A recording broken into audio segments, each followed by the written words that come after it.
I saw a clip where you're talking about why you got into it, saying that you enjoy doing the Yeah. planning and the thing. I thought it was really interesting to hear that aspect. Yeah, I mean, there's a sacrifice to anything. I really enjoyed the process of looking at a property and saying it's got good bones. What Seeing can the we do? potential. Yeah, seeing the potential. What can we do to improve it? And it helped me definitely in our real estate practice by being able to guide clients who had the same sort of vision of, people would walk into a property, oh, this is definitely not for me. And I'd say, well, hold on a minute. What if we were to like take this wall out, move this, maybe you can do a little extension off the back here, work it into the budget, and So because you've done quite a few, I think, in the past, over the years. yeah, well, I've been in real estate for 24 years. I've done 9 different projects. Hey. And what I always tell people and what I've always done is what I've always believed in strategically when you're doing this is the money is made on the purchase. You got to buy smart. But When you look at the market, or when you guys look at the market for 2025, 2026, there's been a lot of movements, a lot of changes since we last got together. The policies, the mortgage stuff, the elections. Is it tangible? Like, definitely yeah. tangible. I'd say in the last 2 months, we've seen a major uptick in the market. It's really started to heat up. When I was talking about this a month ago, it was under 1 million is hot, red hot sellers market. Now, looking at the stats this morning, October, we started to really see movement between 1 and 1.5. So it's going up. It's going up. Yeah. So and even I looked over 1.5, into 2 and 2.5, and we got twice as many sales in the West Island in that higher value range than we did in October last year. So where's it heading? It's heading in that direction. Because even that 1 million to 1.5 last year, Sean was telling me it Yeah. was, it was 10 months of inventory. So buyer's market. This year, 4.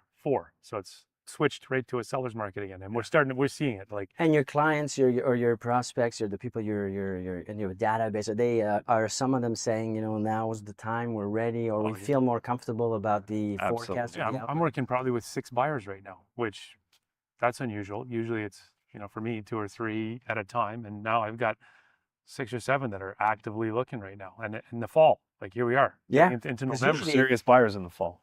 Traditionally, we start seeing a slowdown around Yeah. mid-November. Yeah. We're not there, but we're Yeah, well, inching away at it. we've seen on the seller side, we're seeing a lot of activity. So sellers that are on the market now are benefiting from serious buyers, and a lot of them are out there now. And I think a lot of buyers are savvy enough to realize it might be a good time to get in now, because in the spring, prices are probably going to go up even further. You're going to be competing. And sellers, a lot of them are, if they can move quickly, because a lot of buyers that are looking now want to get in the house within 30 or 60 days. So if a seller can move quickly, they might want to take the option, and some of them are. Let's list it now to benefit from the strong market. Other ones are saying, let's get prepared now. Let's take the pictures. Let's get everything ready.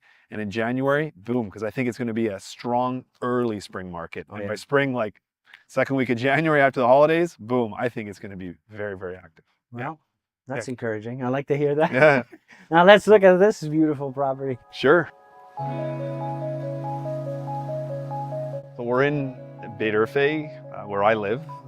Probably my favorite community. You and I were just talking about that. You used to live here. Love Baie-D'Urfé. It's If I find the right house, and if you You'll guys come back? find me the right house, I'm coming back for Well, sure. what do I love about living in this town? It's a small town feel, yet you're on the island and you're quick access to the highways. You're in between the 20 and the 40. You got St. Anne's Village that for us, I live around the corner, is walking distance. There's a real nice community feel. Like when I moved onto my street, all of my neighbors came over and introduced themselves and brought housewarming gifts and we had the baby, brought presents for the baby's first birthday. Like I didn't have that. No. Sorry to say, in Beaconsfield, I had nice neighbors, but it wasn't the same kind of small town feel that I've come to realize is so nice about Baie-D'Urfé. And then I love that it's all big lots. Like your standard lot here's 15,000 square feet, and they go up from there. Yeah. And it's so nice with the trees. Like they've been very intentional about keeping the tree canopy. So there's a ton of big mature trees, lots of green spaces, huge waterfront parks that are for the citizens to enjoy. So it's just a great community. It's like living in the country with But it is. the amenities Yeah. that are close by. Awesome schools. There's a big German community. The German school here, Alexander von Humboldt, is very popular. Well, It's it's one of the best subsidized. schools. One of the best schools. It's a private school that's subsidized by the German government. So people who are of a German background or want their kids to learn German, That's a big draw in Baie-D'Urfé. And then we've got Joseph Enrico, which Love your that kids school. went there. They went there for Great French primary school. Have you attended Baie-D'Urfé days? Absolutely. Are they still doing that at Fitzpatrick? Awesome. That's great. Amazing. All through Fireworks. town. Parade going through town. All the community pool. gets involved. Community Members at the pool. We sponsor the local pool. tennis. Yeah. Yeah. Everything. It's really the hop, skip, and jump is one of our favorite spots ever. Is the Morgan Arboretum. So that's close by. We've been members there for 45. You can take your 45 bike. years. You Yeah. can go. Take your dog. Yeah. No, I really enjoyed it. Yeah. And you're So then right. on to the house. We're on Somerset, which is a nice quiet street. The only people coming up and down here are people generally that live on this section of the street. We're not too far from the lake. And this property is basically completely extended and rebuilt last year. So it's like a new house. It was a small little starter bungalow. So a couple of ideas here were to extend it and make it into a more of a executive size bungalow. So that's what they did. That was the concept behind it, to appeal to that downsize market. People whose kids have left home, empty nesters. They're really looking for one level living, and there are very few of these large bungalows with 2-car garages on the West Island, so in great locations. So that was the project here. And I see even the landscaping, everything was done. Everything's There's done. nothing left to Irrigation, do. driveway, grass, full house permanent generator. Generac was installed. You've got the stone's beautiful. I think it goes very well with the whole curb appeal of the house. And Let's go check it out. yeah, we'll show you inside. All right, come on in.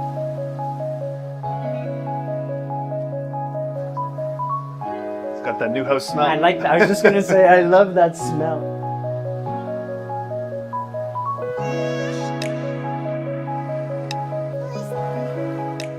So they did very open concept. You've got the gas fireplace. It's a little park in behind, and it doesn't have lit up sports fields at night. So I think great for empty nesters who have adult kids, maybe grandkids. The park's right behind. And you've got a big lot. It's, I think it's around just under 17,000 square feet. As I said, full irrigation system. It's got the new style septic system, the BioNest. So that doesn't take up a weeping field in the backyard, so you can do a pool there easily if you wanted. I love the high ceilings, new wood floors. The kitchen's got a walk-in pantry. There's an induction cooktop. It's kind of got like a modern feel, the way they did the design here with the quartz countertops. I think it's really nice. And then this house has got 2 full bedrooms on this upper level.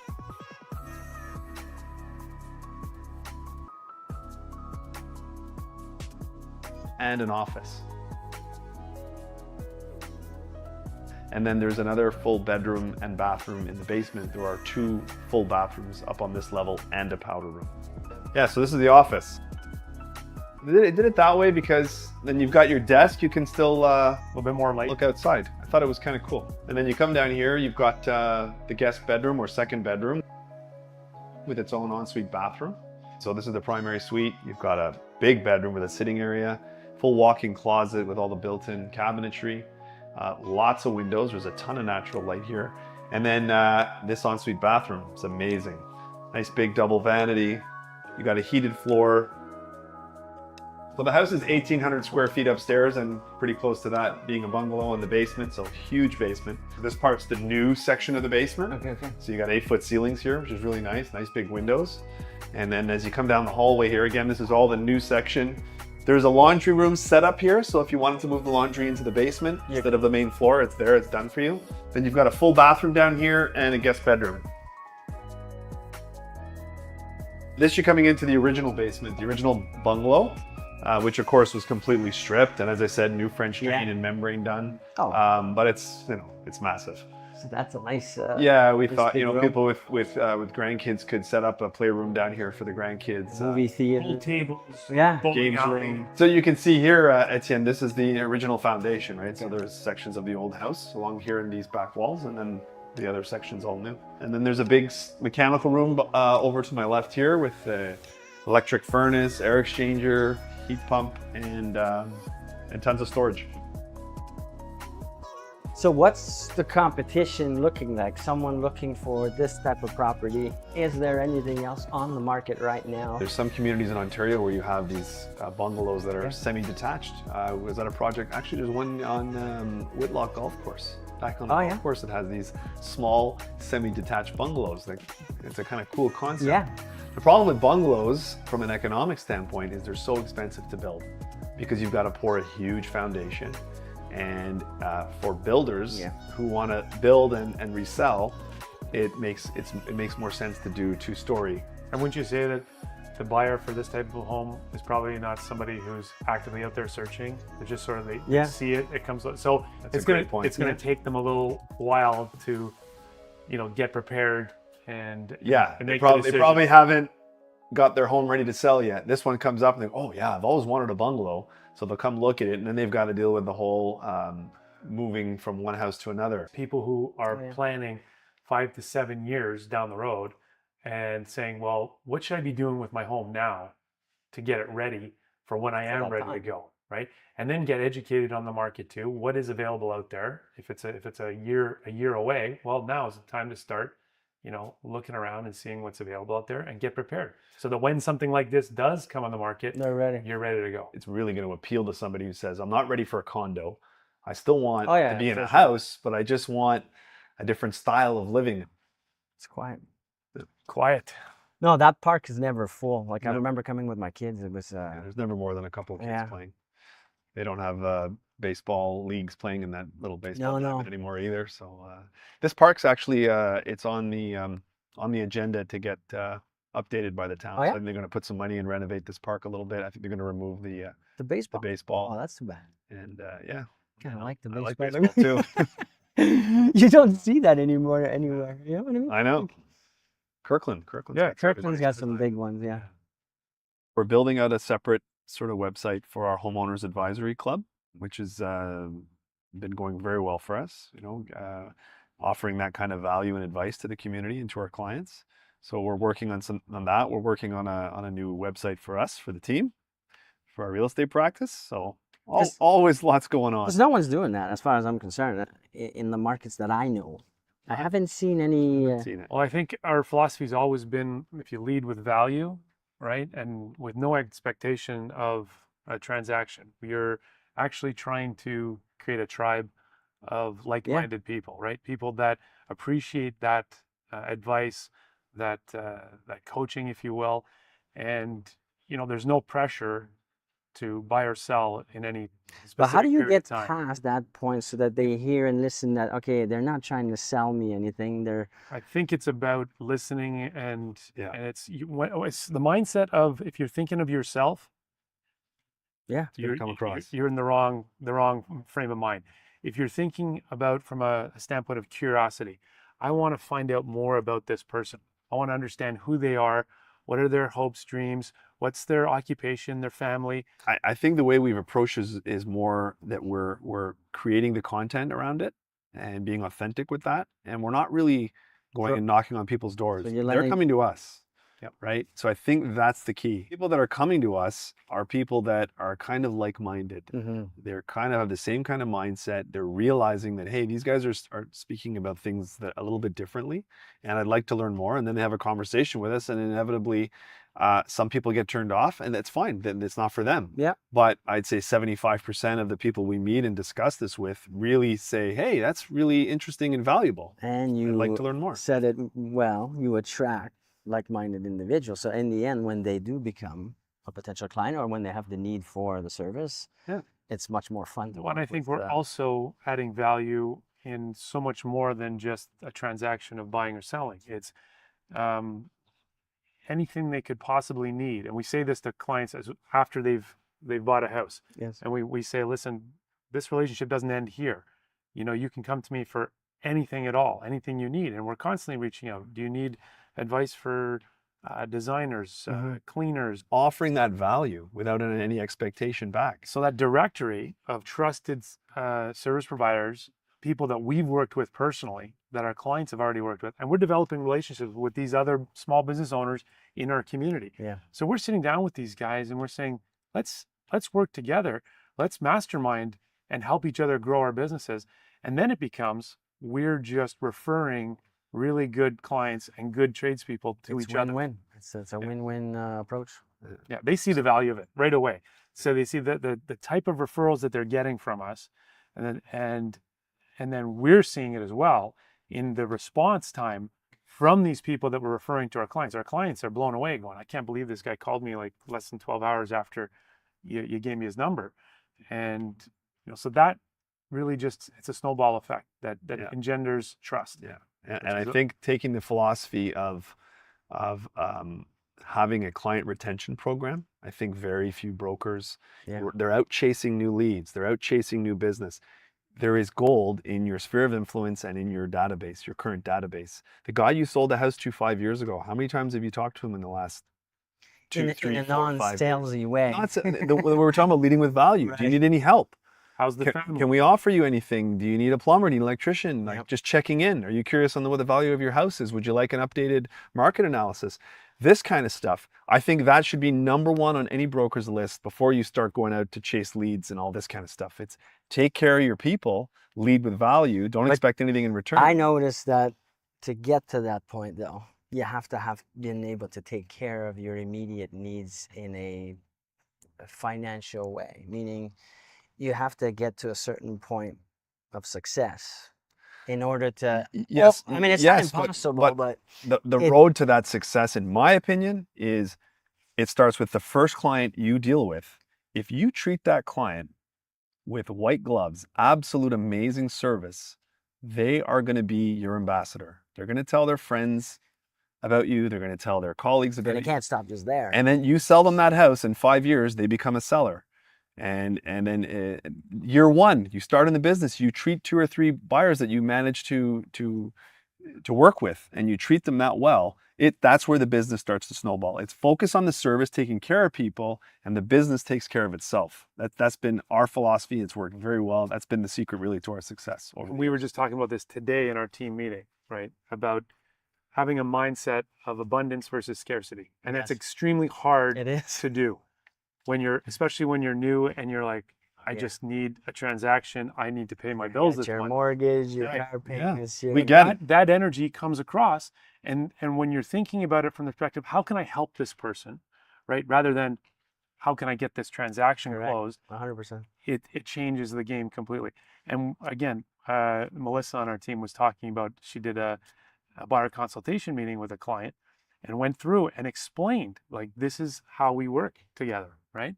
And this is the value we bring. The value we bring. And this is how we're compensated. The whole process. We have a very detailed process on how we coach our clients through. This is what it looks like to work with our team, right? And at the end of the day, when the client said, "Well, I'm not really comfortable signing a contract. Can we just sort of look at a few houses together?" Because they already had their list of homes that they wanted to go. Right away, that alarm bell went off in her head saying, this is probably not the type of ideal client that I'd want to be working with. And she had the courage to sort of say, well, that's great. We should probably part ways. And she sort of felt, ooh, I didn't like losing that, but we looked at it, and then she says, no, it wasn't really a loss. It was actually a win. Because imagine how much time I'd saved myself. But that's hard. That's what I mean. It's very hard. Very hard. Yeah. I'm a slow learner. But it took me a decade to figure that out. So many clients I ran around with and just wasted my time, and I knew they were just looking to use me to get what they wanted, and they didn't really value what I brought to the relationship. And my mistake for not communicating it effectively. But that is really, I think, real estate 2.0, 2024, 2025. This is what you have to do. You have to be coming from giving. You have to be advising people, and they in turn realize that you're coming from a place of abundance, not scarcity, as Scott mentioned, and you come with a certain confidence. And it's like, we explain to clients, like, we're not going to be a fit for everybody. We may have a meeting together and we may decide you're not the right client for us. And when they hear that, they're like, wow, there's a different level of respect, I think, that clients 100%. And have I think for you as a salesperson. Long term, you have more fun, you enjoy more what you do. Absolutely. By going down that road. When you're working with people that you actually enjoy and that Yeah. respect what you do and you respect them and they're listening to you and taking your advice. It doesn't feel like a job. No, Oh my so much God, fun. no. So much fun. Exactly. And then, and then going back and taking care of those past clients, that's where that Nurturing. that nurture, but it translates into so much more repeat and referral business. And I think if you can sort of hit that sweet spot with your clients, and if you're new, it can be just your sphere of influence, like just offering to help people. Look through your contact database. Just going on Facebook and seeing what people are doing, like what's in their daily lives, like what milestones are happening, like important events in their lives. Yeah. You can see that on Facebook, and you're calling up and saying, "Hey, I noticed you went on vacation. How was it? I noticed your son just Well, without graduated." expecting anything in return. No, or- just It's like- genuinely just developing relationships. It's a relationship business, right? So Well, I love it. Well, thank you so much for taking the time today and showing us this beautiful home. I know you have a bunch of other homes to show in the inventory. Where can we go see that? On your yeah, website? website BrodyWindsor.com. And all our videos are linked there, so you can do YouTube. property tours. Our YouTube channel. And if we Living in want, Montreal. someone's watching, wants to be on that, what do you call it? The advisory? The homeowner advisory. Homeowner advisory. You can sign up club. right on our website. Sign up on the website, get the information, Yep. get like- to be in the network. In That's the right. know. That's it. They'll get access to the directory of service providers, local service providers. They'll have access to our private Facebook group where we have conversations with a lot of these people, like either service providers or other members, and then our podcast is a great resource as well. Which Yeah, Sean- check it out. YouTube Yeah. and all the different social media platforms. Yeah. We'll have it up in the description. Awesome. Cool.